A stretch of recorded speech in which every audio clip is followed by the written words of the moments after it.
Hello বন্ধুরা, দেখো আজকে আমরা সব গঙ্গার টাটকা মাছ নিয়ে এসেছি। রিঠা মাছ, এই যে এটা আছে রিঠে মাছ, সব গঙ্গা থেকে বাচা মাছ ধরে আছে, আনা, মরে গেছে। সব রকমের মেশানো। আজকে এই মাছটা করব। বাটা মাছ আছে, তারপরে বেলে মাছ আছে, সব মিশিয়ে একসঙ্গে আজকে মাছগুলো পেয়েছি। এই মাছটা আমি এভাবে কেটে নেব। সব মাছগুলোকে কেটে নিচ্ছি।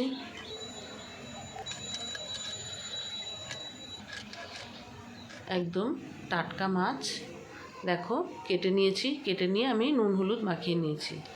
এবার আমি মাছগুলো এক এক করে ভেজে নেব। মাছটা ভেজে নিচ্ছি এক এক করে। মাছগুলো সব সুন্দর করে ভেজে নিচ্ছি। দেখো মাছ ভাজা হয়ে গেছে প্রায়। আমি এবার এক এক করে সব মাছ ঘুরিয়ে দিয়েছি। এবার আস্তে আস্তে তুলে নেব।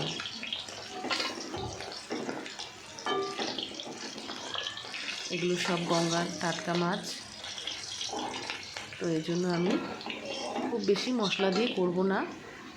আজকে আমি মাছগুলো হালকা মশলা রান্না করব। এটা খেতেও উপকার হবে। মাছ ভাজা দেখো এই মাছ ভাজার তেলেই আমি শুকনো লঙ্কা আর জিরে সম্বার দিয়ে দিয়েছি। এবার আমি এটাকে নেড়ে এর মধ্যে কিছুটা পেঁয়াজ কুচি দিয়ে দিচ্ছি। একটা পেঁয়াজ কুচি একটা কেটে রেখেছি, একটু বড় সাইজে, এটাকে দিলাম। পেঁয়াজটা একটু নেড়ে নাড়াচাড়া করে কিছুটা ভাজা করে নিয়ে এখন আমি এর মধ্যে কেটে রাখা টমেটো কেটে রেখেছি, ওটা দিয়ে দিলাম। টমেটোটাকেও এবার পেঁয়াজের সঙ্গে ভালো করে মিশিয়ে কিছুক্ষণ একটু ভেজে নিচ্ছি। এবার আমি এর মধ্যে আলুটা দিয়ে দিচ্ছি। এটাও আমি হালকাভাবে এর সঙ্গে ভালো করে মিশিয়ে নিচ্ছি। মিশিয়ে নিয়ে এখন আমি এক এক করে হলুদের গুঁড়ো দিয়ে দিলাম। এবার দিচ্ছি লবণ পরিমাণ মতন। এবার ভালো করে আবার মিশিয়ে একসঙ্গে আমি এটা একটুখানি রান্না হতে দেব। এখন আমি আমার বেটে রাখা মশলা, আদা জিরে কাঁচা লঙ্কা, এটাকে বেটে রেখেছি। এবার একসঙ্গে আমি ভালো করে কষিয়ে নেব।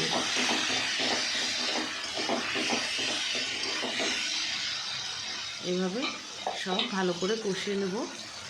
দেখো কষানো হয়ে গেছে, টমেটো পেঁয়াজ সব গলে গেছে ভালোভাবে, একদম খুব সুন্দর কষানো হয়ে গেছে। এবার আমি এর মধ্যে এই যে আস্তে আস্তে তেল ছেড়ে দিয়েছে, ভালো করে কষানো হয়ে গেছে।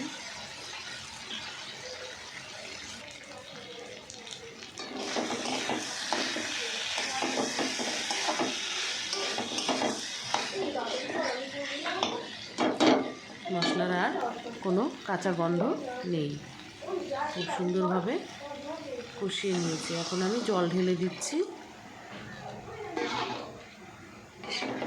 এবার কিছুক্ষণ এভাবে নাড়িয়ে মিশিয়ে নিয়ে আমি ঝোলটা ফুটে ওঠার অপেক্ষায় থাকব।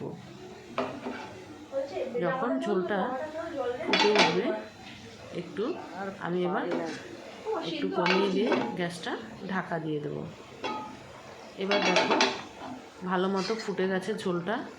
এর মধ্যে এবার আমি আস্তে আস্তে একে একে ভেজে রাখা সব মাছগুলোকে দিতে থাকবো।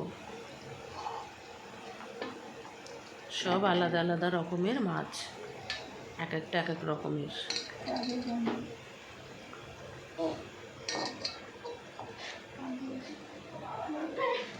এসব মাছের ঝোল যে কেউ খেতে পারে, বিশেষ করে বাচ্চারা, বয়স্করা, অসুস্থ মানুষ কখনোই পেটের সমস্যা কিচ্ছু হবে না, কারণ হালকা মশলা দিয়ে এইভাবে টাটকা মাছের ঝোল খুব উপকারী। তো সময় আমি পাইনি, এইভাবে বাড়ি সব এসেছি মাছগুলোকে একটা দিন। সাজিয়ে ঝোলের মধ্যে দিয়ে দিয়েছি। এবার ঢাকা দিয়ে আমি আরও কিছুক্ষণ হতে দেব। দেখো 10 মিনিট পরে আমি ঝোলটা বেশ খুব সুন্দরভাবে, মাছটা আলুর সঙ্গে সব সুন্দরভাবে ফুটে গেছে। এর মধ্যে এবার আমি ধনেপাতা কুচি দিয়ে এবার আমি নামিয়ে নেব। আমার মাছের ঝোল কমপ্লিট। তো এইভাবে তোমরা সবাই বাড়িতে বানিয়ে অবশ্যই খেয়ে দেখো, আমি আশা করি ভালোই লাগবে। যদি ভালো লাগে একটা লাইক করবে, শেয়ার করবে, কমেন্ট করবে, আর নতুন হলে চ্যানেলটি সাবস্ক্রাইব করবে। সকলে পাশে থাকার জন্য ধন্যবাদ।